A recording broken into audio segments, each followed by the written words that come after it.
Berria taldeak Harpidetza kanpaina abiarazi du Ipar Euskal Herrian. Gaur aurkeztu du Baionan Euskal Museoan.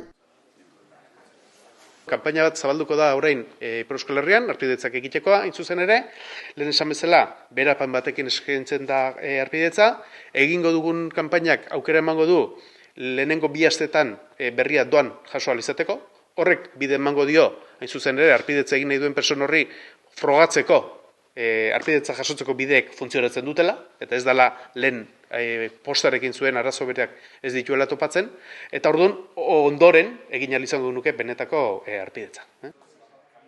Ipar Euskal Herriko banaketa zerbitzua hobetzeko asmoz, 25 salmenta puntutan eskuratu ahal izango da hemendik aurrera berriaren Harpidetza. Eta horrekin batera, ostiralero, Ipar Euskal Herriko hitza astekaria. Orain arte, aukera bakarra Harpidetza jasotzeko etxean posta bidez izan baldin bada, etorkizunera begira, aukera izango dute harpidudunek kiosko batean edo denda batean jaso ahal izateko Harpidetza hori.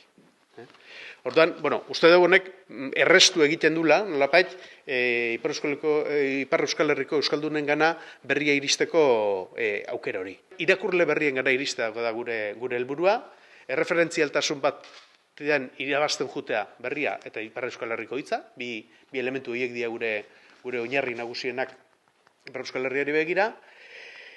Eta azken batean, nolapait berria eta Ipar Euskal Herriko hitzak etorkizuna izango baldin badute, izango dute irakurleak dituztelako eta oinarri sendo bat dutelako beren inguruan, ez? Ekitaldian berria taldeko hainbat langile, Martzelo Otamendi berriako zuzendaria eta iparraldeko kazetari eta lagunak izan dira. Proiektuaren garrantzia azpimarratu dute. Garrantzitsua da, egunero ateratzen den prentsan osoki euskaraz dena hau bakarrik da, berria.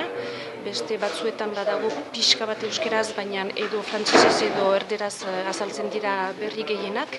Eta nahi badugu gure hizkuntza bizi dadin, prentsan beharrezkoa da olako aldizkari, egunkari baten ukaitea. Iparraldean eta hegoaldean behar dugu aldizkari bat euskaraz egina. Beste hizkuntze badute 5-6 aukera eta euskaldunek ez dugu aukera haunitz irakurtzeko gure hizkuntzan. Beraz, beharrezkoa da bai hegoaldean, baina noski iparraldean, eta gaineran erran behar da iparraldean askoz garrantzitsuagoa da hegoaldean baino, zeren euskara galtzeko bidean dago iparraldean. Eta ez bagara konturatzen, ez badugu hori ikusten, gaizki izango da, eta horrekin nahi dut erran, olako proiektu bat oso garrantzitsua da euskeraz, mantentzeko gure hizkuntza iparraldean bederen beste 2000 urte.